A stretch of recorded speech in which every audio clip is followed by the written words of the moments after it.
ጤና ይስጥልን ክቡራን ተመልካቾቻችን፣ ሲሳይ አጌና ከሉዓላዊ ሚዲያ ረቡዕ መጋቢት 24 2017 ዓመተ ምህረት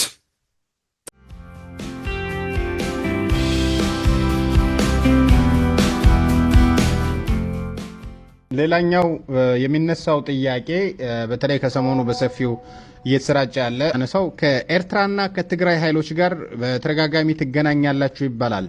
ይሄ ምን ያህል እውነት ነው? እውነት ትገናኛላችሁ?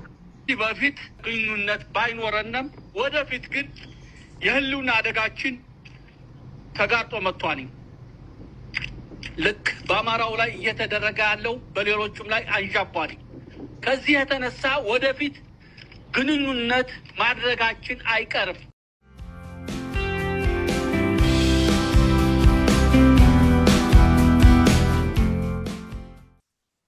የአሜሪካ መንግስት ኢትዮጵያ ውስጥ ያለው ሁኔታ በቅርበት እየተከታተልኩ ነው ማለት ምን ማለት እንደሆነ ብዙ ነገር የሚናገር ይመስለኛል።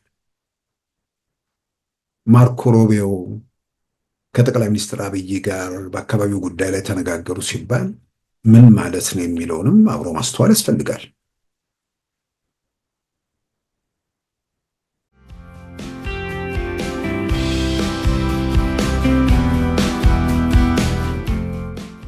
በኢኮኖሚስት ላይ ወጣው ዘገባ ስንቱን ድብታ ውስጥ እንደሚከተው ምንም የሚያጠራጥር ነገር የለም።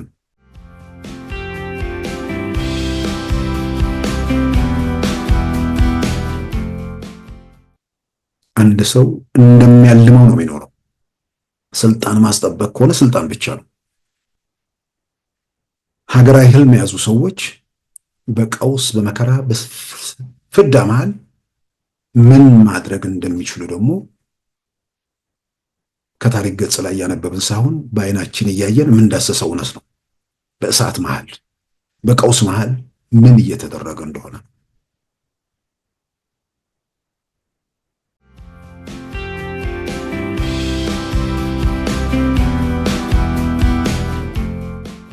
በዛሬው ፕሮግራማችን በእነዚህና በሌሎች ወቅታዊ ጉዳዮች ላይ ትኩረት አድርገናል። አሁን ወደ ዕለቱ ዜናም እናመራለን። የአሜሪካ መንግስት በዶክተር ደብረጽዮን ቡድን አባላትና በታጣቂዎቹ አዛዦች ላይ ማዕቀብ ለመጣል ሁኔታዎችን እየገመገመ መሆኑ ተዘገበ። በኢኮኖሚስት አፍሪካ በዚህ ሳምንት በሚል ርዕስ ትናንት ባቀረበው ዘገባ በአክራሪ የህወሓት ቡድንና ተባባሪዎቹ ላይ የአሜሪካ መንግስት ማዕቀብ ለመጣል እየተዘጋጀ መሆኑ ተመልክቷል። በኢኮኖሚስት ያነጋገራቸው አንድ የአሜሪካ ባለስልጣን ሁኔታውን በቅርብ እየተከታተሉ መሆኑን የገለጹ ሲሆን ወደ ጦርነት መመለስ በሚፈልጉና አካባቢውን ለማናጋት የሚንቀሳቀሱ ከድርጊታቸው እንዲታቀቡ ለማድረግ አሜሪካ የውጭ ጉዳይ ፖሊሲ መሳሪያዎቿን ትጠቀማለች ብለዋል። ማዕቀቡ የሚያነጣጥረው በአክራሪ የህወሓት ቡድን ውስጥ ባሉ ግለሰቦችና በጸጥታ ኃይሎች ላይ እንደሆነም ተመልክቷል። በዶክተር ደብረጽዮን የሚመራው የህወሓት ቡድንና የጸጥታ ኃይሉ ከኤርትራ መንግስት ጋር በመተባበር የጠቅላይ ሚኒስትር አብይ አህመድን መንግስት የመጣል ፍላጎት እንዳላቸውና ለዚህም ከኤርትራ ጋር ትብብር ለመፍጠር እየሰሩ መሆኑን የአሜሪካ መንግስት እንደሚያምንም ዘ ኢኮኖሚስት በዘገባው አመልክቷል። ዶክተር ደብረጽዮን ክሱን አስተባብለዋል። ከ6 ዓመታት በፊት ቢሾፍቱ ላይ ከተከሰከሰው የኢትዮጵያ አየር መንገድ አውሮፕላን ጋር በተያዘም በቦይንግ ኩባንያ ላይ ክስ የመሰረቱ የሰለባዎች ቤተሰቦች ጉዳይ በሚቀጥሉ ሳምንት እንደሚጀመር ተዘገበ። አቪዬሽን 24 ትናንት ማክሰኞ እንደ አውሮፓውያን አቆጣጠር ሚያዝያ 1 2025 በቀረበው ዘገባ እንዳመለከተው አብራሪውንና የአውሮፕላኑን ሰራተኞች ጨምሮ 157ቱ ሰዎች ላለቁበት አደጋም የአውሮፕላኑ አምራች ቦይንግ ኃላፊነቱን ስለወሰደ ተገቢው ካሳ ይሰጠን ያሉ የሁለት ሟች ቤተሰቦች ክስ መስርተዋል። የፊታችን ሰኞ እንደ አውሮፓውያን አቆጣጠር ሚያዝያ 7 2025 በአሜሪካ ቺካጎ በፌዴራሉ ፍርድ ቤት ጉዳያቸው የሚታየው ሰለባዎች ሆሎዶቼ የተባሉ የጣሊያን ዜጋና መንግስት ያልሆነ ድርጅት ኃላፊ የነበሩ እንዲሁም ዳርሴ ቤላንገር የተባሉ የአየር ንብረት ለውጥ ተሟጋች ካናዳዊ ዜጋ ቤተሰቦች ክሱን መመስረታቸው ታውቋል። ዋናውን የክሱን ሂደት ከህብረተሰቡ የተውጣጡ ዳኞች ወይም ጁሪዎች ሰኞ ዕለት ከማየታቸው በፊት የቅድመ ክሱ ሂደት በዛሬው ዕለት መሰማት እንደሚጀምርም ከአቪዬሽን 24 ዘገባ መረዳት ተችሏል። የኢትዮጵያ አየር መንገድ ንብረት የሆነ የበረራ ቁጥር 302 ቦይንግ 737 ማክስ አውሮፕላን መጋቢት 1 2011 በመከስከሱ 157 መንገደኞችና የበረራ ሰራተኞች ሲያልቁ ከ8 ወራት ቀደም ብሎ ላየን ኤር የተባለው የአየር መንገድ በተመሳሳዩ የአውሮፕላን ሞዴል ማክስ 737 179 ተሳፋሪዎችና የአውሮፕላኑ ሰራተኞች አልቀዋል። ለሁለቱ አውሮፕላኖች አደጋ አውሮፕላኖቹን የሰራው ቦይንግ ጥፋቱ በእርሱ በኩል መሆኑን አምኖ ኃላፊነቱን በመውሰዱ በጠቅላላ $2.5 ቢሊዮን ለአየር መንገዶችና ለሟች ቤተሰቦች ለመክፈል ቃል ገብቷል። ከዚህ ውስጥ $500 ሚሊዮን ለሟች ቤተሰቦች የሚሰጥ ሲሆን $1.7 ቢሊዮን ደግሞ ማክስ 737 አውሮፕላን ከስራ ውጭ እንዲሆን በመደረጉ አውሮፕላኑን ለሚጠቀሙ አየር መንገዶች ማካካሻ የሚከፈል መሆኑም ተመልክቷል። በቦይንግ ኩባንያ በኩል ለሟች ቤተሰቦች ለእያንዳንዳቸው $1,450,000 የተሰጠ ሲሆን የኢትዮጵያ አየር መንገድም መጠኑ ያልተገለጸ ገንዘብ ለሰለባዎች ቤተሰቦች መስጠቱ ተመልክቷል። ይህ ገንዘብ ያንሳል ያሉና በትንሹ ለእያንዳንዳቸው ሟች ቤተሰቦች ከ5 ሚሊዮን እስከ $10 ሚሊዮን ይገባናል ያሉ በክስ ሂደት መቀጠላቸው ተመልክቷል።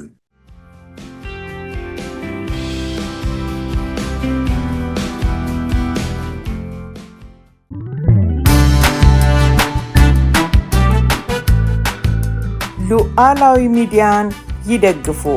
ስራዎቻችንን ለብዙ እንድናደርስ ሰብስክራይብ፣ ሼር፣ ላይክ በማድረግ ሉዓላዊ ሚዲያን ያጠናክሩ። እውነትን እንዘግባለን፣ ኢትዮጵያዊነትን እናቀነቅናለን። መድረኩ ግን ለሁሉም አመለካከት ክፍት መሆኑን እናረጋግጣለን።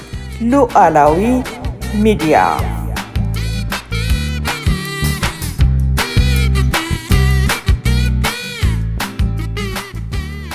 ክቡራን ተመልካቾቻችን የትግራይ ጊዜያዊ አስተዳደርን ለተጨማሪ ጊዜያት ለማራዘም ቢያንስ ለ1 ዓመት ማራዘም የሚቻልበት ሁኔታ እንዳለም እንግዲህ በትናንትናው ዕለት ከጸደቀውም አዋጅ መረዳት የተቻለው የትግራይ ጊዜያዊ አስተዳደርን ለ1 ዓመት ለማራዘም ትናንት ፓርላማው አዋጁን አጽድቋል። ይህንን ተከትሎም በአቶ ጌታቸው ረዳ የሚመራው የትግራይ ጊዜያዊ አስተዳደር ቀጣዩ አስተዳደር ምን መሆን አለበት በሚል ሁሉንም ኃይሎች ያካተተ መሆን እንዳለበት የህወሓት ማለትም የአቶ ጌታቸው ረዳ ማዕከላዊ ኮሚቴ ባወጣው መግለጫ አስታውቋል። ከዚህም ባሻገር ደግሞ ትግራይ ውስጥ ያለውን ሁኔታ በተመለከተም የአሜሪካ መንግስት በተለይ አክራሪ ባለው የህወሓት ቡድን ላይ እርምጃ ለመውሰድ ማለትም ማዕቀብ ለመጣል እየተንቀሳቀሰ መሆኑን ዘ ኢኮኖሚስት ዘግቧል። ስለዚህ ትግራይ ውስጥ ያለው ሁኔታ ጋር ተያይዞ ከትግራይ ባሻገር ከኤርትራ ጋርም ወደ ግጭት ያስገባል፣ አካባቢውንም ያናጋል የሚለው ስጋት እያየለ ከመምጣቱ ጋር ተያይዞ እንግዲህ ዓለም አቀፍ መገናኛ ብዙሃን፣ የፖለቲካ ተንታኞች፣ የትንተና መጽሔቶች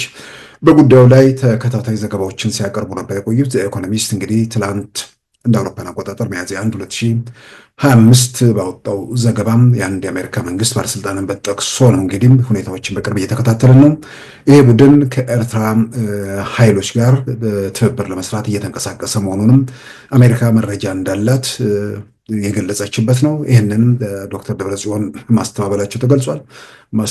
ማስተባበላቸው የሚጠበቅ ነው። ምናልባት እንግዲህ በትናንትናው ዕለት የአሜሪካ መንግስትን አቋም በተመለከተ በዛ መንገድ የወጣው ዘገባ ትንሽ ጉዳት የሚያመጣው ወይ ደግሞ ስሜታቸው የሚነካው የህወሓት አክራሪ ቡድን ብቻ ሳይሆን በአጠቃላይ አሁን የተፈጠረው ነገር ሁሉም በየራሱ ሮጦ በየራሱ ተንፈራገጠ፣ ውጤቱ መላላጥ ብቻ ሆኖ በቀረበት ሁኔታ ውስጥ የተወሰነ ነገር ትግራይ ውስጥ ያለው ሁኔታ ወደ ኤርትራ አስቦ ያስገባና ኤርትራና ኢትዮጵያ ወደ ግጭት ይገባሉ። ግጭቱ ሲፈጠር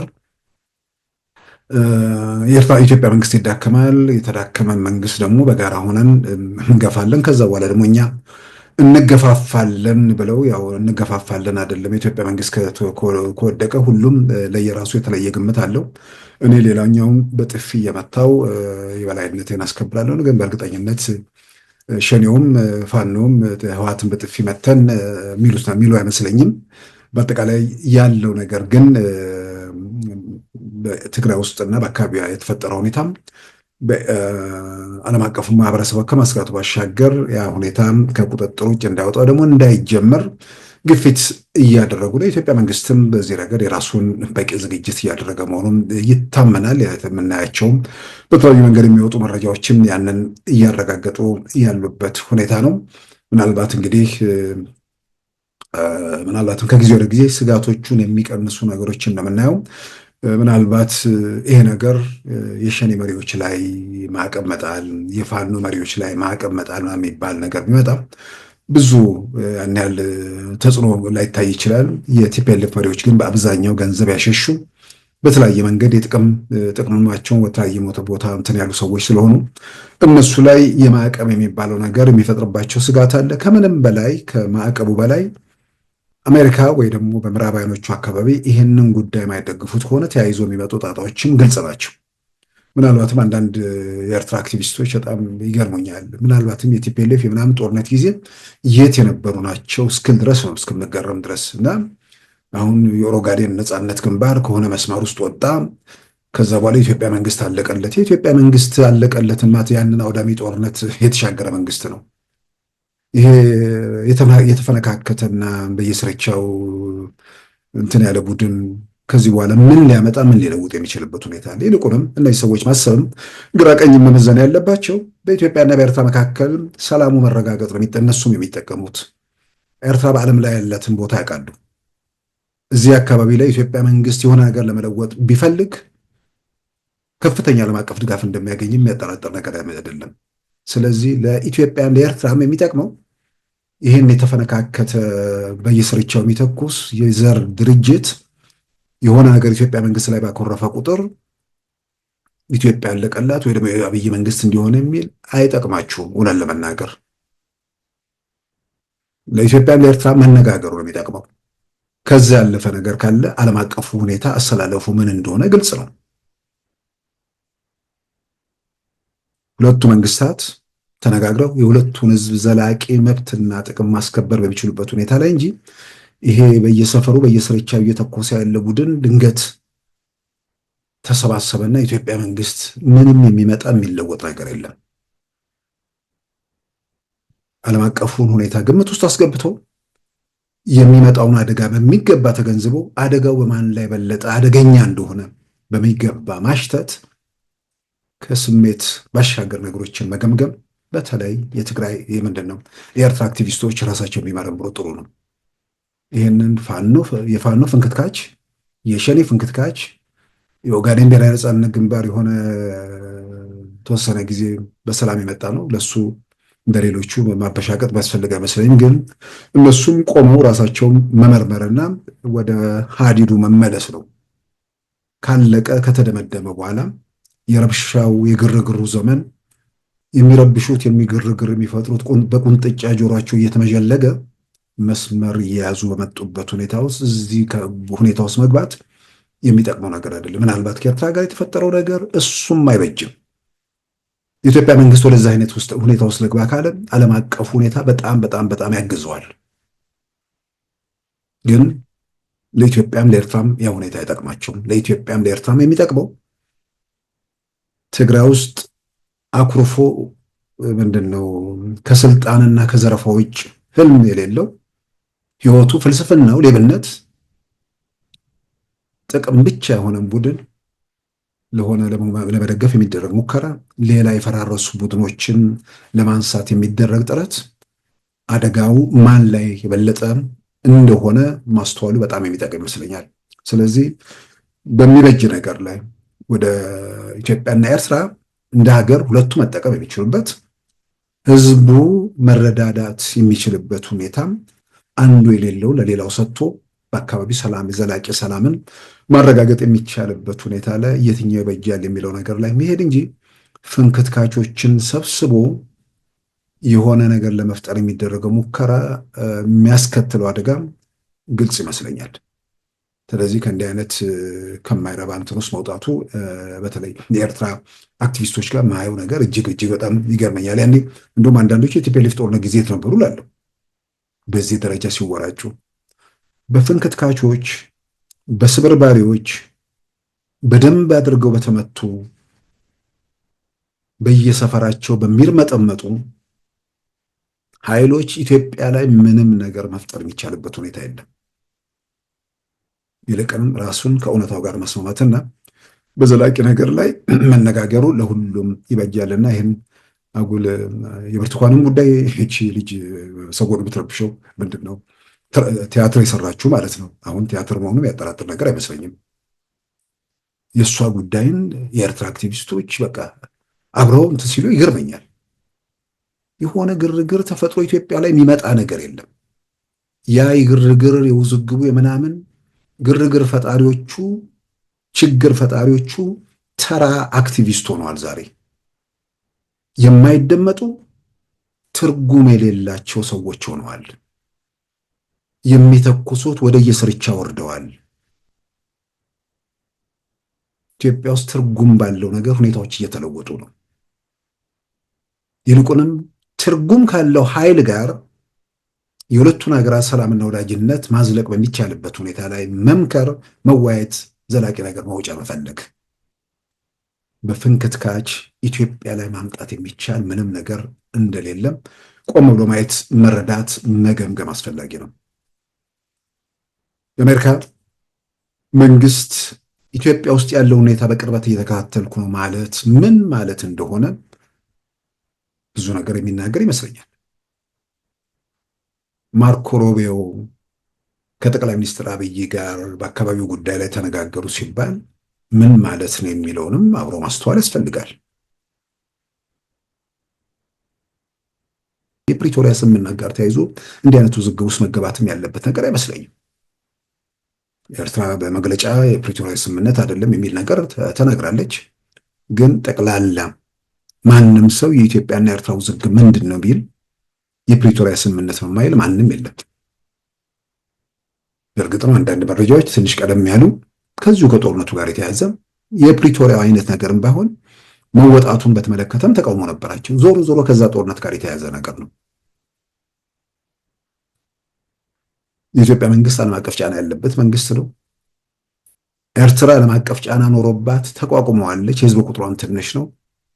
የኢትዮጵያ መንግስትን አንዳንድ ጫናዎችን መቀበል የማይችላቸው ይኖራሉ። አንዳንዴ ደግሞ ለትልቅ ዓላማ ሲባል የግድ ማለፍ የሚገባቸው እንደገናም ደግሞ እየተዋጋ ያለው በራሱ ሀገርና ግዛት ውስጥ በራሱ ህዝብ ውስጥ ስለሆነ ህዝቡ ላይ የሚደርሱ አደጋዎችን ለመቀነስ የትኛውንም አማራጭ መውሰድ አለበት። ከነዚህ ጋር ተያይዞ የሚፈጠሩ ሁኔታዎች አሉ። ስለዚህ ያንን መገንዘብ የፕሪቶሪያ ስምምነት ዛሬ ላይ ማንም ጤነኛ ሰው ቆሞ ካየው እንደ ፕሪቶሪያ ስምምነት ውጤታማ ነገር አለ? ህወሓትን እንደዚህ ፍርክስክሱን ያወጣ ስምምነት ከዚህ በላይ ትርጉም ያለው ነገር አለ? ከዛ በኋላ የተወሰዱ እርምጃዎች ውጤት አላመጡም? ከምንም በላይ ትግራይ ውስጥ ነፃነት እንዲወለድ አላደረገም? ነፃነት መወለድ፣ ትግራይ ውስጥ ነፃነት መምጣቱ አንድ ቋንቋ ለመነጋገር ማለት ሁሉም በነፃ አእምሮ ችግሮችን ለመመርመርና መፍትሄ ለመፈለግ የሚችልበት እድል ይፈጥራል። ህወሓት የሚያስብልህ ከሆነ ያንተ ማሰብ እስከሌለ ድረስ ህወሓት ሁልጊዜም ክፋቱን፣ ተንኮሉን፣ ጥላቻውን ሲግት ሲጭንብህ ይኖራል። አሁን ሰዎች ነፃ ሲወጡ የህወሓት አገዛዝ ኢትዮጵያን ለምን ተቃወሙት? የሁለቱ ዓመት አውዳሚ ጦርነት ለምን መጣ? ከዛ ለመውጣት ማን ነው እንቅፋት እየፈጠረ ያለው? ይህንን ሁሉ ማስተዋል የሚቻልበት ሁኔታ ሲፈጠር ሰው ግራ ቀኝ ማየት የሚችልበት ሁኔታ ይመጣል። ስለዚህ ችግሩ ቲፒኤልኤፍ ጋር ነው፣ ችግሩ ፌዴራል መንግስት ጋር ነው። ሁሉም ሰው አይኑን ገልጦ ማየት የሚችልበት ሁኔታ ይፈጠራል። ስለዚህ ትግራይ ውስጥ የተፈጠረው የነፃነት ስሜትና መንፈስ ለኢትዮጵያን ህልውና ለማስቀጠልም የኢትዮጵያን ፖለቲካ ለማስከንም ለማረጋጋትም ትልቅ አስተዋጽኦ አለው። ስለዚህ ፕሪቶሪያ ይሄንንም ያዋለደ ነው። ፕሪቶሪያ ያን ያለ ውዝግብ የችግር ምንጭ ሆኖ መቀጠል የለበትም ብቻ ሳይሆን አሁን ባለንበት ሁኔታ ውስጥ ቲፒኤልኤፍ መጥፋት ነበረበት ነው በኤርትራኖቹ በኩል ያው በግልጽ የሚታወቅ ነገር። አልጠፋም ነው መጥፋት ነበረበት የሚለው ነገር ያው ሚዛን የደፋ ነገር ነው። ግን አሁንስ አለ ወይ የሚለውን ነገር ራሳቸው መልሱት ይመስለኛል። አሁንም እኮ አለው ለማለት የሚሞክረው አንድ ሆነ ሀገር መንግስት ላይ ጥገኛ ሆኖ አለው ለማለት ነው እየሞከረ ያለው። ያማ ካልሆነ የኢትዮጵያ መንግስት ህግና ስርዓት ያስከብራል። የፕሪቶሪያ ስምምነት በሚያዘው መሰረት ኢትዮጵያ ትግራይ ውስጥ ያለውን ነገር መልክ ያስይዛል። ስለዚህ ምንድነው በስጋት ረገድ የሚያነሱት ነገር የለም። ከባህር ጋር ከምናምን ጋር ተያይዞ ባለው ነገር ላይ ቀይ ባህር ላይ የኢትዮጵያ ባህር ኃይል የፕሪቶሪያ ስምምነት ከተፈረመ በኋላ ነው ኢትዮጵያ ስለ ባህር ኃይል ማውራት የጀመረችው አይደለም። የኢትዮጵያና የኤርትራ መንግስታት ወዳጅነት በነበረበት ወቅት በአደባባይ የተገለጸ ከፈረንሳይ መንግስት ጋር የተደረገ ስምምነቶች በግልጽ ያሉ አደባባይ ወጡ ሁኔታዎች ናቸው። ለምን አሁን አዲስ ነገር ሆነ?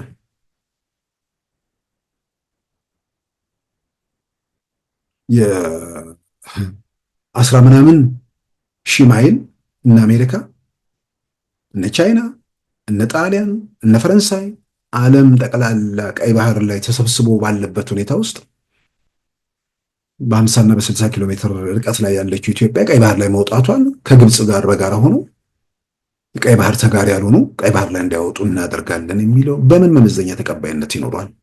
ይሄ ክፋትና ወይ ደግሞ ኢትዮጵያ ላይ ያለ ጥላቻ ካልሆነ በስተቀር የቀይ ባህሩ ባህር ኃይሉ ጉዳይ አዲስ ነገር አይደለም። ሁለተኛ ቀይ ባህር ለመውጣት ያለ ፍላጎት ሌሎቹ ካልተከለከሉ ኢትዮጵያ ለምን ትከለከላለች? ጥያቄ መነሳት ካለበት በኃይል ይዛለሁ ብላለች ወይ? ያ በህግ በዓለም አቀፍ ስምምነት የተቋጩ ጉዳዮችን በሌላ አይነት መውጫ ፍለጋ መነጋገርና ኤርትራን በማትጎዳበት ኢትዮጵያን በማትጎዳበት ሁለቱ ሀገራት በጋራ ማደግ ህዝባቸውም 65 ዓመት በፖለቲከኞች ነገስታቱን መሪዎችንም ጨምሮ በጋራ በፈጠሩት ችግር 65 ዓመታት የተንከባለለ አደጋን ችግርን መከራን ለአንዴና ለመጨረሻ ጊዜ ቋጭቶ ነገን የተስተካከለ መሰረት ላይ ጥሎ ለመሄድ ስራዎች እዛዛ ላይ መሰራት ነው ያለባቸው። ስለዚህ የፕሪቶሪያውም የባህር ኃይሉም የውዝግብ የችግር ምንጭ ሊሆኑ የሚችሉበት ምንም ነገር የለም። ቲፒኤልኤፍ አልጠፋም የሚለው ቲፒኤልኤፍ በህይወት ለመኖር ያለው እድል አሁንም ኤርትራ ላይ ተመርኩዞ ነው። አሁን ለኢትዮጵያ በፍጹም ስጋት የማይሆን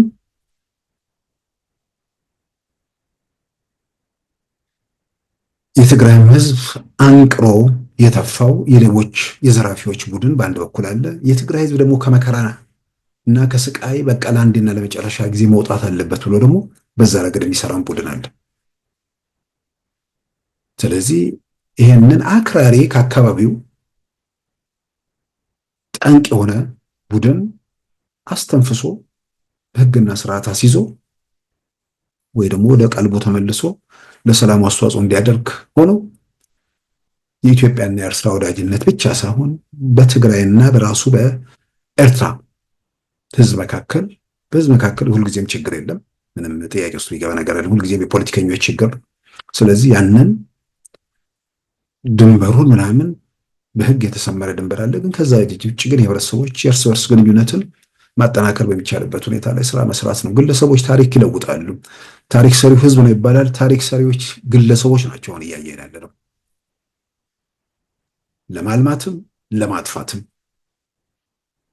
እየታዩ ባሉ ነገሮች ላይ ግለሰቦች ነገን ለማበላሸትም ነገን ለማረምና በጎ ምዕራፍ ውስጥ ለማስገባትም እድሉ እና አጋጣሚ በእጃቸው ነው። ስለዚህ ያንን ማድረግ ነው እንጂ ከዚህ ውጭ ፍርስራሽና ፍንክትካች የሆነው ኃይሎችን ሰብስቦ ኢትዮጵያ ላይ ተጽዕኖ ለማድረግ የሚደረጉ ጥረቶች በምንም መመዘኛ ተቀባይነት ያላቸው አይደሉም። አያዋጣም። የሚያስከትሉ አደጋ ደግሞ ምናልባት ቆም ብሎ ከመረመረ ማን ላይ ይበሳል የሚለውንም መገምገሙ ተገቢ ነው። ዓለም አቀፍ ሁኔታው ምን እንደሚመስል ማየትና ሁኔታዎች ወዴት እንደሚያቀኑ መመርመሩ አስፈላጊ ነው። ስለዚህ ባሉ እድሎች ሁለቱ ሀገራት ሁለቱ መንግስታት በዘላቂነት ተደጋግፈው መቆም መሄድ በሚችሉበት ሁኔታ ላይ መስራቱ እጅግ አስፈላጊ ነው ብዬ አምናለሁ። የአሜሪካ መንግስት ባለስልጣንን ጠቅሶ ዋሽንግተን በኢኮኖሚስት ባቀረበው ዘገባ ላይ የተወሰኑ ነገሮች አሁንም ኢትዮጵያ ውስጥ ያለውን ነገር ለማስከም ትልቅ አስተዋጽኦ አለው። ቀደም ሲል የሚያልኩት ነገር ነው። የቲፒኤልኤፍ ቡድን የሆነ ገንዘብ ስላለው ብቻ ሳይሆን የሚመጣውን አደጋ ማየት ማሽተት ስለሚችል ገንዘባቸው አሜሪካ ነው፣ ገንዘባቸው ዱባይ ነው፣ የተለያየ ቦታ ነው። እሱ ብቻ ሳይሆን ከዛም ያለፈ እንደነ አቶ ስብሃት ከሆነ ጉድጓድ ውስጥ መጎተት ሊኖር ይችላል። እንደ ሌሎች አለቆቻቸው ደግሞ ለአንዴና ለመጨረሻ ጊዜ መሰናበትም ሊኖር ይችላል። ወርቅ ሸጠው ስለማትረፍ ሲያስቡ፣ ስለተጨማሪ ትርፍ ሲያስቡ ሸጠው የሰበሰቡትና ኢትዮጵያን እየገዙ ዘርፎ ያከማቹትንም የማጣት ነገር ሊኖር እንደሚችል ይበለጠ እያሸተቱ እየተገነዘቡ ሊመጡ ስለሚችሉ ይሄ እንዲህ አይነት እርምጃዎች ነገሮችን ለማስተካከል አካባቢ ወደ ቀውስ እንዳይገባ የራሱን አስተዋጽኦ ያደርጋል። በኢትዮጵያና በኤርትራ መካከል ጦርነት ተነስቶ ብሎ ይሄ በየምንድን ነው ጅራፍ የሚያጨው ሁሉ ተስፋ ሲያደርግ የነበረው በጣም በእርግጠኝነት ብዙዎቹን ሁኔታዎችን የምንገመገማቸው ነገሮች አሉ። በኢኮኖሚስት ላይ ወጣው ዘገባ ስንቱን ድብታ ውስጥ እንደሚከተው ምንም የሚያጠራጥር ነገር የለም። ባለፈው ከማርኮ ሩቢዮ ጋር ጠቅላይ ሚኒስትር አብይ በተነጋገሩበትም ወቅት የተወሰነ ደም ግፊት ያለበትም የተወሰነ እንደሚጨምርበት ወይ ምናምን ሌላም አይነት በሽታ ካለ እንደሚናጋ ይሄንን የምለው በመሬት ላይ ባለው ነገር በጉልበት በምናምን የሚባል ነገር የማይቻል የማይሞክር የማይደረስበት ሰማይን የመዋጠጥ ያህል ቅዠት ሆኖ በቀረበት ሁኔታ ውስጥ ኢትዮጵያ መንግስት እንደው ከምዕራባውያን ጋር የሆነ ቅራኔ ውስጥ ገብቶ የትራምፕ አስተዳደር በዚህ በህዳሴው ግድብ ሳቢያ ኢትዮጵያ ላይ ጫና ፈጥሮ ኢትዮጵያ ስለ ህዳሴው ግድብ አልቀበልም ስትል ከዛ በኋላ የትራምፕ አስተዳደር ኢትዮጵያ ላይ የሚፈጥራቸው ነገሮች ይኖራሉ። ያኔ ይህን መሰረት አድርገን የኢትዮጵያ ውስጥ ያለው መንግስት ሲዳከም ምናምን የሚል የቅዠት ትንተና የሚሰሩ ሰዎች አሉ አብዛኛው። አሁን በየትኛው መንገድ የቅዠት ትንተናው እየተነነ ሁሉም ነገር ከንቱ እየሆነ የሚያስቡት ሳይሆን በተቃራኒው እየተገለጠ ሁኔታዎች ስለመጡ ሀዘን ላይ ያሉ ብዙዎች እንዳሉ እረዳለሁ። በደንብ የምንራቀው የምናውቀው የምንገነዘበው እውነታ ይሄ ነው እና የምናያቸው የምንዳስሳቸው የምንገነዘባቸው እውነታዎች ኢትዮጵያ ውስጥ ያለው ነገር ወደ ምንድነው ሀዲዱን ጠብቆ እንዲሄድ ለማድረግ የሚያግዙ የሚያመቻቹ በተለያየ መንገድ በኢኮኖሚ በምናምን እድገት ያለው ነገር አሁን አይን ገለጠ አልገለጠም ዓለም አቀፍ ዳታዎች ላይ በደንብ ሜዳ ላይ ተሰጥተው የሚታዩ ነገሮች ናቸው። በግብርና አጠቃላይ በዓለም ላይ ማለት ከአፍሪካ ላይ ከናይጄሪያ ቀጥሎ ሁለተኛ ደረጃ ላይ የምትታይበት ሁኔታ ላይ ደርሳለች። በቡና በግንባር ቀደምትነት ይሄ የኢትዮጵያ ዜና አገልግሎት ወይ ደግሞ የኢትዮጵያ ቴሌቪዥን ወይ ምናምን ዳታ አይደለም፣ ወይ ደግሞ የኢትዮጵያ የገንዘብ ሚኒስቴር ወይ ደግሞ የኢኮኖሚ ልማት ሚኒስቴር ምናምን የሚያወጡት ዳታ አይደለም። አሁን ዓለም አቀፍ ዳታዎቹ እየገለጡ እየተነበቡ ያሉ ነገሮች ናቸው። መሬት ላይ ያለውም ስራም እየተሰራ ነው። ስራውን ለማወክ ኢትዮጵያን ሰላም ለማወክ ጉዞዋን ለመክታት በስልጣን ጥም በነዋይ ሱስ በምናምን በየሰፈሩ በየምናምን ተቧድኖ እንትን ሲል የነበረው ሁሉ ያው እየመከነ ስለሆነ ሂደቶቹ ምንድነው ጉዞው ባቡሩ ሀዲዱን ጠብቆ በተሻለ ሁኔታ የሚጓዝበት ሁኔታ ከመጪውም ጊዜ በላይ እየተፈጠረ እያየን እየተገነዘብን ያለንበት ሁኔታ ነው ያለው። ስለዚህ ምናልባት ይህን እውነታ ተገንዝቦ አሁን የሚተኩሱ ሰዎች የሚተኩሱት ጥይት ወይ ደግሞ የሚፈጥሩት ረብሻ በአብዛኛው የሚንቀሳቀሱት የትውልድ አካባቢያቸው ምናምን እንደሆነም ስለሚታወቅ ሰፈራቸውን እየረበሹ ያሉት። ሰፈር በመረበሽ መንግስት አይወድቅም። ሰፈር በመረበሽ የመንግስት ጉዞን ማደነቃቀፍ ወይ ደግሞ እንትን ማለት አይቻልም። ይልቁንም ዘመዶቻችሁ፣ ወገኖቻችሁ፣ የሰፈራችሁ ሰዎች ወጥተው እንዳይገቡ የልማት የትምህርት የምናምን ነገሮቻቸው እየተስተጓጎለ ነው። ስለዚህ ከእንዲህ አይነት ነገር ወጥቶ ቢያንስ ህዝቡን ለመካስ እስካሁን ረብሻችኋል፣ እስከ ዛሬ ቀውስ ፈጥራችኋል። ከዚህ ሁኔታ ውስጥ ለመውጣት የራስን አስተዋጽኦ ማድረጉ በጣም በጣም ይጠቅማል የሚሆነውና በሚበጀው ጎዳና ላይ መጓዙ ጥሩ ነው። አሁን እንግዲህ በተለይ ከአሁን ምንድነው በየራስ በተናጠል ተኩሶ ለብቻ ይደርሳል የሚል ኃይል ነበር። ለተናጠል ተኩሶ እንደማይደርስበት ሁሉም አረጋገጠ። ለመቧደን ሞከረ። ተቧድኖም ይህን መንግስት መለወጥ አይደለም መነቅነቅ አይደለም ካሉበት ብዙ ፈቀቅ ማለት እንደማይቻል እየተገነዘቡ ሲመጣ ከኢትዮጵያና በኤርትራ መካከል ግጭት ሲፈጠር ያኔ ደግሞ ተስፋ አድርገው ይህን ጎምጅተው ዙሪያውን የሚያንዣብቡ ምናምን ሰዎች እያየን ነበር። በዚህም ረገድ የሚታየው ነገር ብዙ የማይጠቅም የበለጠም እነሱንም አንድ ላይ የሚደፈጥጥ መስሎም እየታያቸው እንደሆነ እገነዘባለሁ። ስለዚህ ነገሮች የዚህ 7 ዓመት የተንከባለሉ በአክቲቪዝም ሀገር ላይ ተፈጠረ ሽብር፣ ነውጥ፣ ግርግር ከዛ እሱ ምዕራፍ እየያዘ ተኩሱም ግርግሩም በጋራ መፍትሄ እያገኘ ጉዞዎች ቀጥለዋል። አሁን ሸኔ ስንት ሰው እንደቀረ በጣም እርግጠኛ ሆኖ መናገር የሚያስቸግር ይመስለኛል። በቃ አሁን አሉ ዘረፉ፣ ቀሙ፣ ምናሉ በየስርቻው በየምናምኑ ያለውን እየተለቀመ ነው። ሌላውም ተስፋ ቆርጦ እጁን እየሰጠ ነው። ያው ፋኖቹ በፊትም ብዙዎቹ አልነበሩም። አየር ላይ ነበረ ነገር ነው። መሬት ላይ ብዙ የሚዳሰስ ነገር አልነበረም። በአብዛኛው የፌስቡክ ግርግር ነበር። የመጀመሪያ ጊዜ ምናምን ተኩስ ምናምን ነገር አድርገው አዲስ አበባ እንገባለን የሚል በዓለም ላይ ቅዥትም አይነት አለው። ያንን አምኖ ሲያጨበጭብ የነበረም እንደነበር በግልጽ የምናስታውሰው ነገር ነው። ዛሬ ሌላ ምዕራፍ ውስጥ ነን። ይልቁንም በተናጠል በምናምን ሮጠው አልተሳካም ብቻ ሳይሆን ተጣምረውም የሚፈጥሩት ነገር እንደሌለ በደንብ ስለተገነዘቡ አሁን እንዳልኩት ኤርትራ የሚል ነገር ላይ መጥተዋልና ሰሞኑን ጀነራል ተፈራ ማሞ አንድ ሚዲያ ላይ ሰጡት መሰለኝና በዚህ በማህበራዊ ሚዲያ ተቆርጦ በስፋት ተሰራጭቶ አይቼዋለሁ። ከኤርትራና ከትግራይ ኃይሎች ጋር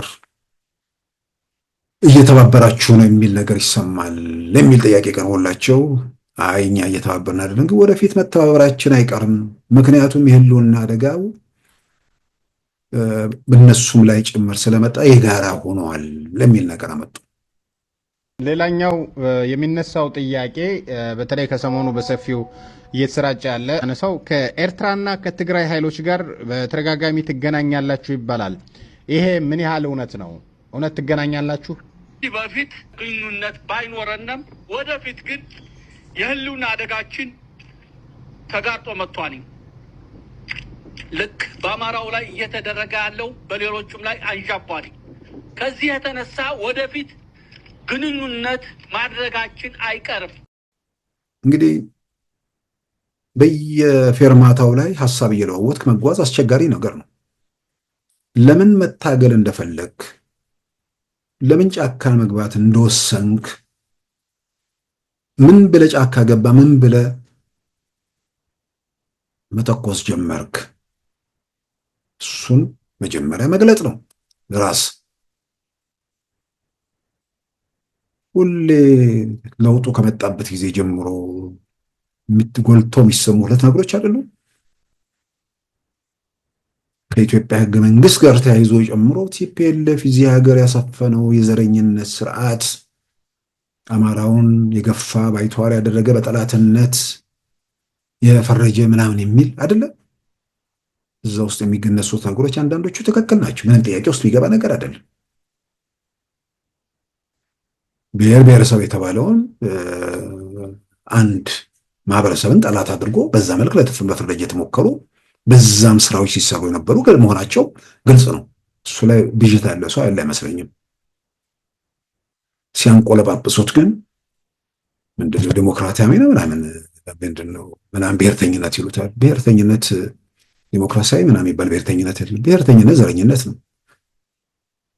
ምናልባት ብሔርተኝነትን ከፖለቲካ ውጭ አድርጎ ባህልን፣ ቋንቋን፣ ልማድን ለማሳደግ የሆነ የሲቪክ ድርጅት አይነት ነገር ተደርጎ ከተቀመጠ እሱን የተቀደሰ ተግባር ነው። ፖለቲካ ካደረግከው ግን እኔ ሁሉ ለእኔ ማለት ነው። ብሔርተኛ ራሱን ውስጡን ያለ እንጂ የሌላው ህመም የሌላው ስቃይ መች ይረዳል?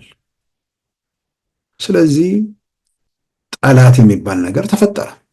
27ቱን ዓመት ገዢ መደብ ይበሰ በማለት አንዳንዴ ቅጽል ለመስጠት ይሞከራል። ገዢ መደብ ከሆነ ግን ገዢ መደብ አማርኛ ይናገራል እንጂ ከተለያየ ማህበረሰብ ነው። ምናልባትም 50ዎቹን ዓመታት የዘውዱን የመጨረሻዎቹ ዓመታት በዘር ከተባለ ከአማራ ይልቅ ኦሮሞቹ የሚለውን ነገር ጎልቶ የሚወጣበት ነገር ነው ያለው እስከ 60 እስከ 83 ድረስ ከ1923 ጀምሮ ማለት ነው። ግን ገዢ መደብ ይባልና ገዢ መደብ ሽፋን መሆኗ የምትታወቀው አማራ የሚለው ጎልቶ ይወጣል። አማራ ላይ 27 ዓመታት በጠላትነት ተፈርጆ ሲደረግ የነበረ ነገር መሆኑ ጥያቄ ውስጥ ቢገባ አይደለም። አስገራሚው ያኔ አብረው ሲያጨበጭቡ ሲያሸበሽቡ የነበሩ ሰዎች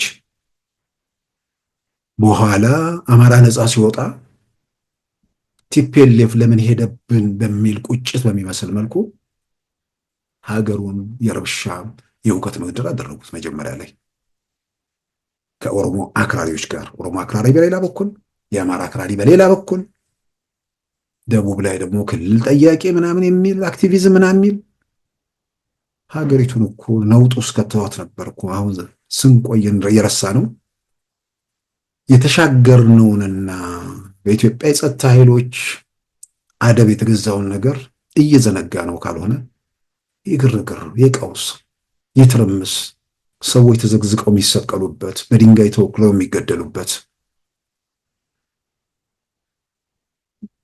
የመንግስት ስልጣን ከያዙት ሰዎች ይልቅ አክቲቪስቶች የፖለቲካ ውሳኔ የሚያስተላልፉበት ይሄ ይሆናል ይሄ አይሆንም ለማለት ሙሉ ስልጣን የተጎናጸፉበት በፊሽካ ሰዎች እየጠሩ የፈለጉትን የሚያስደርጉበት እንዴት እንዘነጋዋለን? እንዴት ይረሳል? ይሄ የታለፈበት ነገር። ጤነኛ የሆነ ሰው ሌላ ፖለቲካ ኮተት የሌለበት ሌላ የዘረኝነት ህመም የሌለበት ይሄ ትልቅ እርምጃ ነው። ኢትዮጵያን አስክኗታል፣ ሰላሟን አረጋግጦላታል።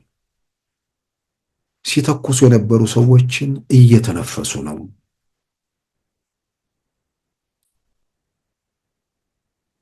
የጩኸቱ የጅራፉ የሁሉም እያለፈ ነው።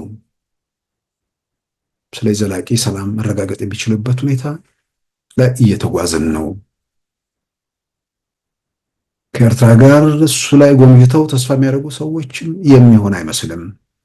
ከሆነም የሚጠቀሙ አይደሉም። እነርሱ ጭምር ሊጎዱበት የሚችሉ መሆኑን አጠቃላይ ዓይንን ገልጦ ግራ ቀኝን ቃኝቶ ማንበብ መመርመር ያስፈልጋል። ጀነራል ተፈራ ምን ሲያቀዠቅዣቸው የመጨረሻው ሰዓት ወደዛ እንደሄዱ እኔ አንዳንዴ አይገባኝም። አሁን እኚህ ሰው ሄደው ፋኖች ቢያንስ ጀነራል የሚባል ማድረግ ያለው ሰው ሲያገኙ እንደው ለዓለም አቀፉ ማህበረሰብም ጥሩ ነው ሰብሳቢ ምናምን አድርገዋቸው ወዲያው እንደው ሄዶ ዕለት በማግስቱ ምናምን አድርገው እንደዛ ነበር የጠበቅነው። ሰውየው አሁን ስንት ታጣቂ እንዳላቸው እርግጠኛ አይደለም። ምክንያቱም ታጣቂ የየግል ነው፣ ኃላፊነቱ የግል የተወሰነ ማህበር ነው፣ በየሰፈሩ በየመንደሩ በየምናምን የተቋቋመ።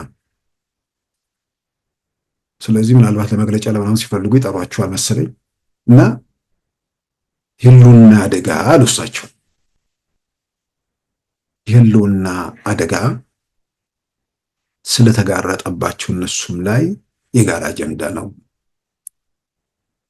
ቀደም ሲል እንዳልኩት የህልውና አደጋ በአማራው ላይ የሚለውን ነገር ሁል ጊዜ ተያይዞ የሚመጣው በተጨባጭም የነበረው ከቲፒኤልኤፍ አገዛዝ ጋር እንደሆነ ግልጽ ነው።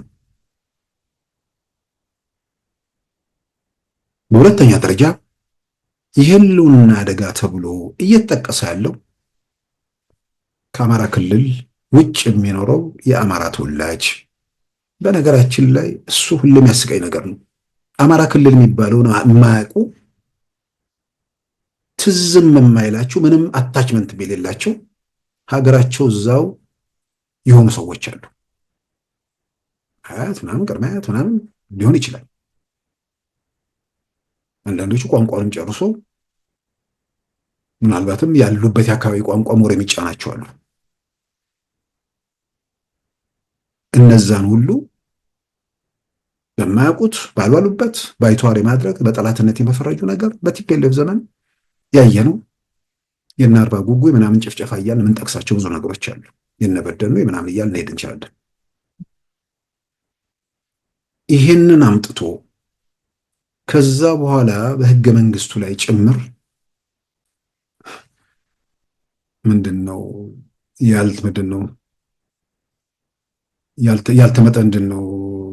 ጤናማ ያልሆነ ግንኙነት በህዝቦች መካከል የነበረው ጤናማ ያልሆነ ግንኙነት የሚል ህገ መንግስት መግቢያ የሚጽፍ ለጥፋት እና ለክፋት የመጣ ቡድን። በነገራችን ላይ መግቢያው ላይ ዋናዎቹ አርቃቂዎች እነ አቶ ክፍሌ ወዳጅ ሁሉ እንዳልተስማሙበት በህገ መንግስቱ ቃለ ጉባኤ ላይ አለ። ህዝብ እንዴት ነው? ገዢ መደብ አለ። ገዢ መደብ እንትን ሊል ይችላል። በህዝቦች መካከል ያልተመጣጠነ ጤናማ ያልሆነ ግንኙነት እንዴት ነው? በህዝብ መካከል ጤናማ ያልሆነ ግንኙነት ቢኖር የሆነ ከነድርቁን ከነርዳት ከነ ጉስቁልናው ከነችግሩ ተመሳሳይ የሚኖር ማህበረሰብን ያልተመጣጠነ ምናምን የሚል ነገር አድርጎ ያን በመፍጠር ያመጣባቸው ያ ችግሩ ምንድን ነው? ሁልጊዜ ምለውም በግል የማምነው የቲፒኤልኤፍ ለምንድን ነው ያልተሳካለት?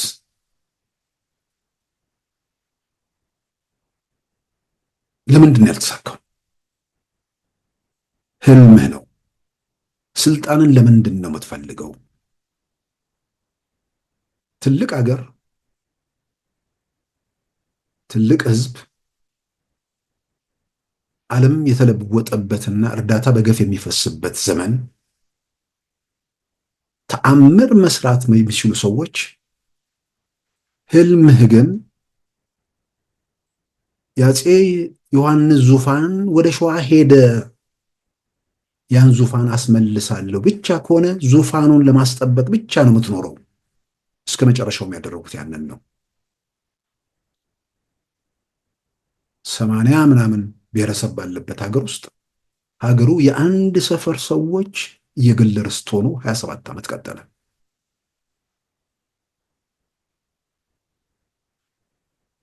ዓላማው አጋጣሚውን፣ እድሉን፣ ዘመኑ የፈቀደውን ነገር ተጠቅሞ ህልም ወደፊት ይሄ ሀገር ትልቅ ሀገር በአፍሪካ ውስጥ ምናምን ሚና ምናምን የሚል ነገር አስበው ቢሆን ኖሮ ያን ለማድረግ የሚያስችል ያቅም ውስንነት አለባቸው ብዬ አላምንም። አቶ መለስን ጨምሮ ችሎታ የነበራቸው ሰዎች ነበሩ። ግን ህልማቸው አንድ ሰው እንደሚያልመው ነው የሚኖረው። ስልጣን ማስጠበቅ ከሆነ ስልጣን ብቻ ነው። ሀገራዊ ህልም የያዙ ሰዎች በቀውስ በመከራ በፍዳ መሃል ምን ማድረግ እንደሚችሉ ደግሞ ከታሪክ ገጽ ላይ ያነበብን ሳይሆን በአይናችን እያየን የምንዳሰሰው እውነት ነው። በእሳት መሃል በቀውስ መሃል ምን እየተደረገ እንደሆነ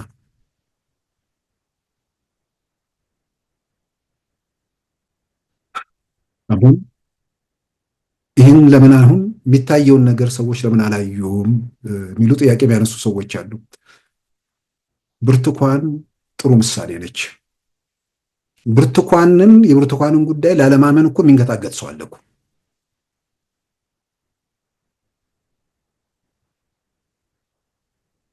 እንዲህ አይነት መንገታገት ያለን ሰው ሌላውን ያ ምንድን ነው በፊልም የሚያየውን ነገር የለም ሊል ይችላል። ሌላው ደግሞ በጣም አስቂኝ ኢትዮጵያ ውስጥ ማየው በተለያዩ ቦታ ከሰዎች በምንሰማቸው እውቅና መስጠት፣ መመስከር፣ የጎደለውን መጠየቅ፣ ክፍተቱ እንዲሞላ ማሳሰብ። የሆነ ቦታ ላይ አንድ ኢህአዴግ ጊዜ ዘመን ባለስልጣን ቲፒኤልኤፍ አይደሉም፣ ከሌላው ከአራቱ ድርጅቶች ውስጥ ያሉ ከሶስቱ ድርጅቶች ውስጥ ያሉ ናቸው። የሆነ ቦታ ላይ በሚሆነው በሚታየው ነገር ተገርመው እውቅና መስጠት እንትን ሲል አጋጣሚ ቲፒኤልኤፍ ሰዎችን ቦታው ላይ ነበሩ። ይሄ ነገር እኮ አሁን አብይ የሚሰራውን እኮ መለስ ያቀደውን ነው ምናምን ብሎ ሲናገር ተናገረ አለ ከሌሜት ሰው። በቃ ስማቸው መጥቀስ አልፈልግም። እነዚህ ሰዎች አቶ መለስ እኮ ከሞቱ ስንት ዓመታቸው እንደሆነ ዘንግተውታል። ለምንድን ነው ማድረግ ከቻሉ ጦርነት በሌለበት ቀውስ በሌለበት ሀብት በሚፈስበት ሰዓት ትንሽ እንኳን መራመድ ያልቻሉት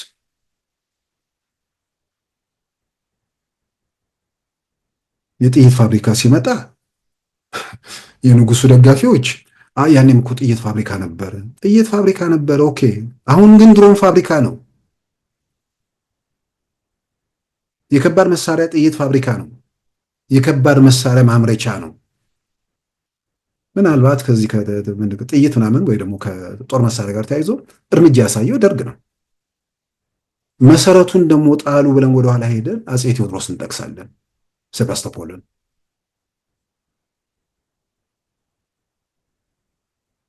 በማናቸውም መመዘኛ በየትኛውም መስክ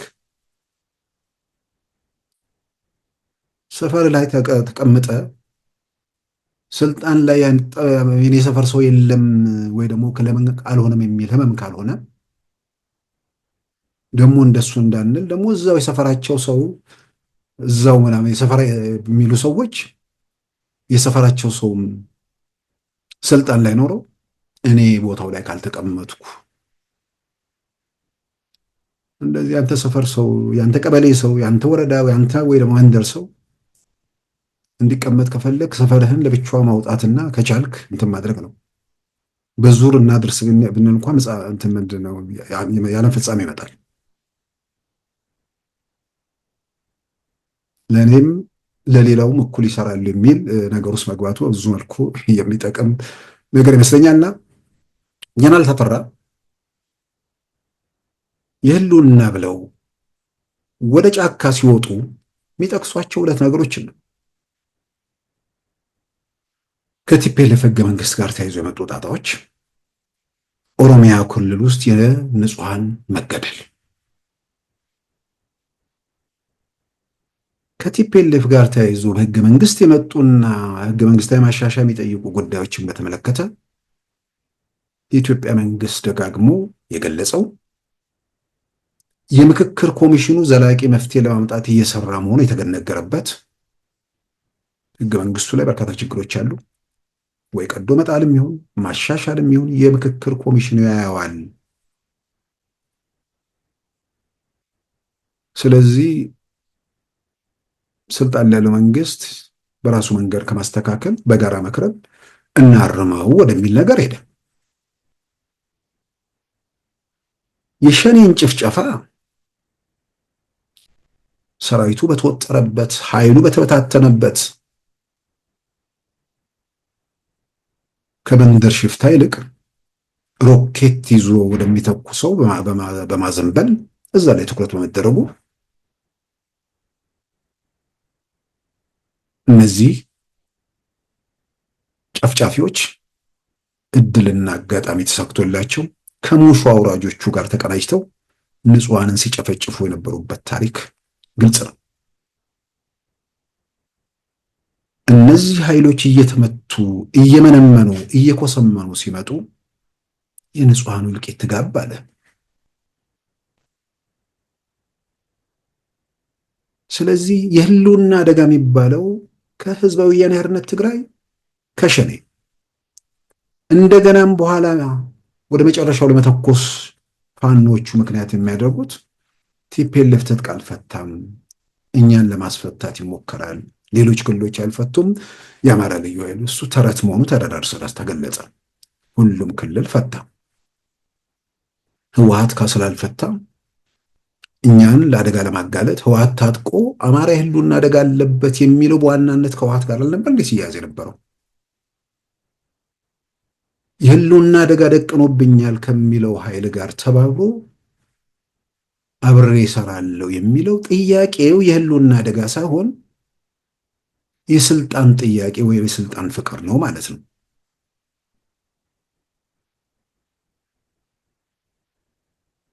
የሐሳብ ክርክር፣ የምክንያት ክርክር በሌለበት የሚጭኑትን ዝም ብሎ ሳያላምጥ የሚወጣው ጭፍን ደጋፊ በበረከተበት ሁኔታ ውስጥ መሆኑ እንጂ እነዚህ ሰዎች ይህን ሐሳብ ይዘው አንድ ቀን ደጋፊ ኖሯቸው በህልውና መቆጠር የሚችሉ ሰዎች አልነበሩ። ሸኔና ህወሓት እየተኮሰበት ያለውን መንግስት ተደርበ እየተኮስክበት ሁለቱ የህልውና አደጋ የሚባለውን ነገር የፈጠሩ ኃይሎች ጋር እየተባበርክ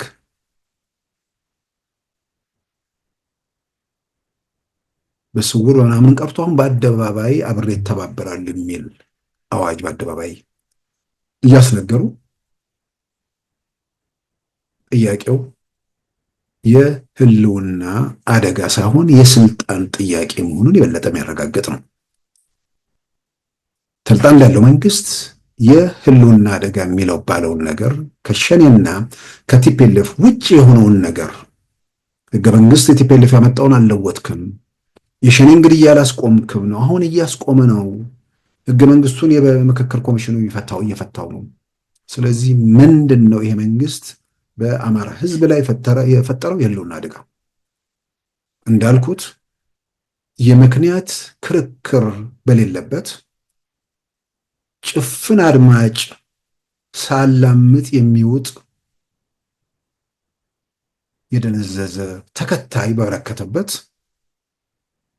እንዲህ አይነት ሐሳብ ያላቸው ሰዎች ህይወት ኖሯቸው ሊቀጥሉ ይችላሉ። መጠየቅ የሚችል ቢኖር ምንድነው መንግስት በአማራ ህዝብ ላይ የፈተነ የህልውና አደጋ ምን ይመልሳሉ? የሚያስቀው ነገር ከፈጠሩት ሁኔታ በኋላ ስለተከተለው ነገር ያስረዳሉ። በድሮን እየተደበደበ የሚለው ነገር ሁሌ የሚገርመኝ ነገር። ድሮን እኮ ዝም ብሎ አይደለም የተነሳው። በመጀመሪያ ድሮኑ ከመነሳቱ ምክንያት የሆነውን ነገር ድሮን እንዲነሳው ምክንያት የሆነው የታጠቀው ቡድን ለምን ታጠቀ? ለምን ጫካ ገባ? ጫካ እንድትገባ ይሄ መንግስት ምን አደረገ?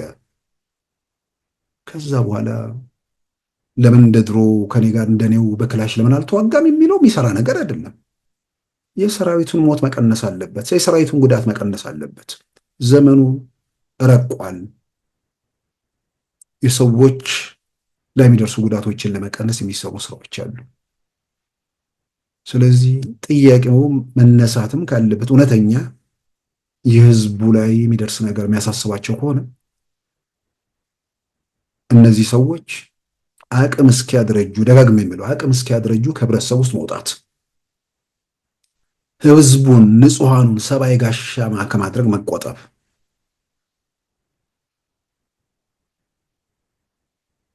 ያንን ካደረጉ ህብረተሰብ ውስጥ ከሌሉ ለምንድነው ለኃጢአን የተባለ ነገር ንጹሐን ላይ አርፍም ብሎ ማንም አፉን ሞልቶ ሊናገር አይችልም።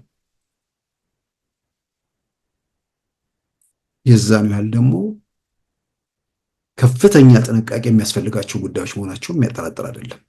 ግን በእርግጠኝነት ለታጣቂው ተብሎ እንጂ ሰላማዊ ሰው ላይ ተነጣጥሮ ቢፈጸም ምን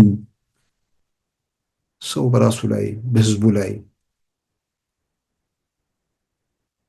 ምን ለማግኘት ምን ውጤት ለማምጣት? ስለዚህ ኦሮሚያ ክልል ሽፍቶቹ በየስርቻው በየመንደሩ የመንተን በሚሉበት ድሮን ይተኮስ ነበር። ቲፒኤልኤፍ እንትን ባለበት ድሮን ይተኮስ ነበር። አሁንም አማራ ክልል እንደዚሁ ሽፍታው ሲነሳ ድሮን ይተኮሰ ነው። ድሮን አይተኮስ የሚል ክርክር አይገባኝም እኔ። ድሮን ሰላማዊ ሰዎች ላይ ጉዳት እንዳያደርስ የጥንቃቄ እርምጃዎች ይወሰዱ ነው። በተለይ ደግሞ ፋኖን የሚደግፍ ሸኔን የሚደግፉ ሰዎች በትክክል የህዝቡ ጉዳይ የሚያሳስባቸው ከሆነ ከህዝቡ ውስጥ ውጡና ጫካ ወይ በረሃ ወጥታችሁ ታገሉ። አቅም ስታደራጁ፣ ጉልበት ሲኖራችሁ፣ መከላከል የምትችሉበት ሁኔታ ወደ ኮንቬንሽናል ደረጃ ስታድጉ፣ አካባቢ መቆጣጠር ስትጀምሩ የዛን ጊዜ ወደ ህብረተሰቡ መቀላቀል ትችላላችሁ። ያኔ ትርጉም ያለው ውጊያ ይሆናል። ህብረተሰቡ ለአደጋ የሚጋለጥበት እድል አይኖርም። እሱ እንግዲህ መቼ ነው የዓለም ፍጻሜ ገዛት ደርሱ እንደሆነ አናውቅም። ስለዚህ ጀነራል ተፈራ ነገ ምናልባት ይሄ ነገር አልፎ መጽሐፍ የሚጽፉ ከሆነ ምን ብለው እንደሚያስረዱ ለራሳቸው ማሰብ ነው ያለባቸው። ደጋፊዎቻቸውንም በተለያየ መንገድ እናገኛለን። አንድ ሰው እኮ የምክንያት ክርክር የለም። በእንደዚህ መጠን አስገራሚ ነገር እኔ በህይወት ይገጥሞኝ አያውቅም። ድሮ የቲፒኤልኤፍ ጊዜ በጣም በጣም በጣም ከመጠን በላይ ገራም ነበር። በቃ አንዳንዴ ግራም የሚገባ የቆየ ፒት ነው ምናምን የሚባል ነገር ነበር። ለካ ወደ ሰፈር ወደ መንደር ከወረድክ በኋላ የማመዛዘን የመመርመር ግራ ቀኝ የማየት ችሎታ በዜሮ ይቀንሳል። አይደለም ይቀንሳል፣ በዜሮ እንደሚባዛ በደንብ እያየን ነው እንጂ ማን የትኛው ለምን እንደሚተኩስ ፋኖ ማስረዳት አይችልም፣ ሸኔ ማስረዳት አይችልም። አሁን ባለው ሁኔታ ውስጥ በሁለተኛ ደረጃ ለምን ወደ ሰላም መምጣት እንደማይችሉ ማስረዳት አይችሉም። እስካሁን ድረስ ማውቀው ነገር የለም። ደጋፊው ይነገራል፣ ምን ይላል? ምንም ምንድነው? እስረኞች መፈታት አለባቸው። እስረኞች ለምንድን ነው የሚፈቱት? እስረኞቹ ምናምን የድርድር አካል ሊሆኑ ይችላሉ። ሰቆቃ እንዲቆማለን የሚፈለገው ያንተ ቅድመ ሁኔታ ድርድር ላይ ቅድመ ሁኔታ መኖር የለበትም። በማናቸው ሁኔታ ችግሩን ለመፍታት እንደውም እኮ ክብር ነው የሚሰማቸው የሚገባው ሰዎች እኮ አንድ በረባ ቦታ ላይ ሳይደርሱ እኮ ልደራደር የሚል መንግስት እኮ አለ። ምንም የሆኑ ሰዎች ጋር እኮ ማለት ነው። እንትን ላይ ማለት ነው ፌስቡክ እና ምናምን ላይ ላሉ ኃይሎች ማለት ነው የሆነ ቦታ ላይ ሄዱና ፎቶ ይነሳሉ። ትልቁ የማድረግ ችሎታቸው ሄዶ ንጹሃንን ይገድላሉ። አከተመ።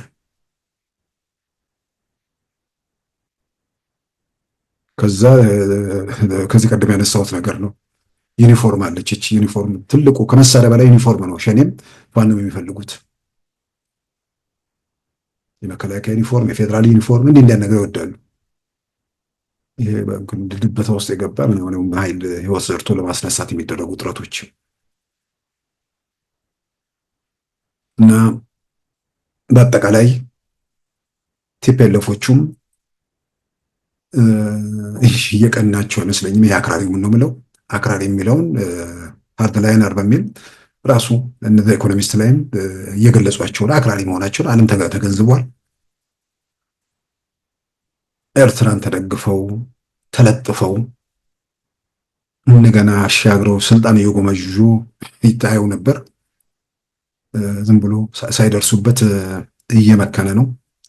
ሌላውም ይህንኑ መንገድ እያማተረ የህልውና አደጋ የሚለው ነገር ህልውና አደጋ ከደቀነው ኃይል ጋር ለመተባበር እየጣረ መሆኑን በግልጽ አደባባይ እየገለጸ ነው። ሸኔውም መንደርደሪያውን እያበጀ ነው። ያው በነገራችን ላይ አብረው እየሰሩ መሆናቸው የተለያየ መንገድ እየወጣ ያለ ነገር ነው።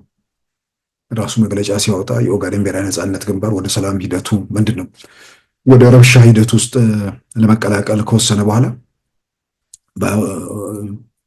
ኦነግ ማለት የኦሮሞ ነጻነት ሰራዊት እንኳን ወደ ሽብሩ ካምፕ እንኳን ደህና መጣ በሚል ባወጣው መግለጫ በኦህዴድ የሚመራው የኢትዮጵያ መንግስት አለ። ይሄ ራሱ ላይ መቶ እኮ የሚባርቅ ነው። ግን እዛ ጋር ያለው ትብብር በጣም ወሳኝ ነገር ስለሆነ እስከዚህ ድረስ ሄዷል። በኦህዴድ የሚመራው በኦፒዲዮ የሚመራው የኢትዮጵያ መንግስት አለ። የኦሮሞ ጥያቄ አልተመለሰም። ኦሮሞ በሀገሩ ተመልካች ነው፣ ባይተዋር ነው የሚል ቡድን በኦህዴድ የሚመራው መንግስት የሚል ነገር ላይ ከደረሰ በቃ ኦሮሚያ ውስጥ አሳካዋለሁ የሚለው ነገር መቶ እንትን በቃ አንደኛ ተቀባይነት አለማግኘቱ ወይ ደግሞ በአይን የሚታየውን ነገር ለመካድ የሚደረግ ሙከራ ሆኖ ስለታየበት ሊሆን ይችላል። ብቻ በአጠቃላይ ጉዟቸው ምንድነው የስልጣን ተስፈኛው ስልጣን እንዴት ማግኘት እንደሚችሉ ባያውቁም ስልጣንን ተስፋ በማድረግ ለመሰባሰብ እየሞከሩ ነው። ምናልባት አሁን ባለው ሁኔታ አጥሚት በሙቅ ይደገፋል አይነት ነገር ውስጥ ነው ያሉት። አጥሚት በገንፎ ወይ ደግሞ ገንፎን በአጥሚት የመደገፍ አይነት ነገር ውስጥ ነው ያሉትና ይልቅ የተከፈተው በር ተከፍቶ የሚቀጥል አይመስለኝም። ተከፍቶ ሊቀጥል ይችላል፣ ግን የሚገቡበት ሰዎች እየመነመኑ ሊሄዱ ይችላሉ፣ ማለትም ላይኖሩ ይችላሉ። እና ይህንን በደንብ ተገንዝበው ከምንም በላይ የህዝብን መከራ በየስርቻው እየተረመጠመጡ ሰውን ስቃይ ውስጥ ከመክተት መውጣት ለሁሉም አስፈላጊ ነው ብዬም አምናለሁ። ክቡራን ተመልካቾቻችን የዛሬ ረቡዕ መጋቢት 24 2017 ፕሮግራማችን በዚሁ ተጠናቋል። ጤና ይስጥልን።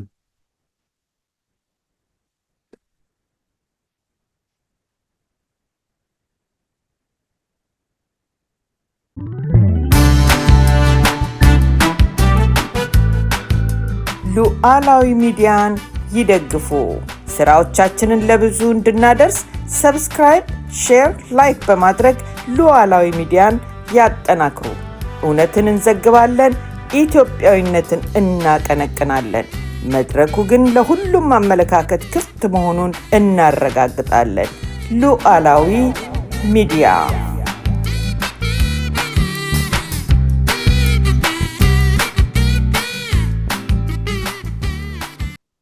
የዛሬ ረቡዕ መጋቢት 24 2017 ፕሮግራማችን በዚሁ ተጠናቋል። ጤና ይስጥልን።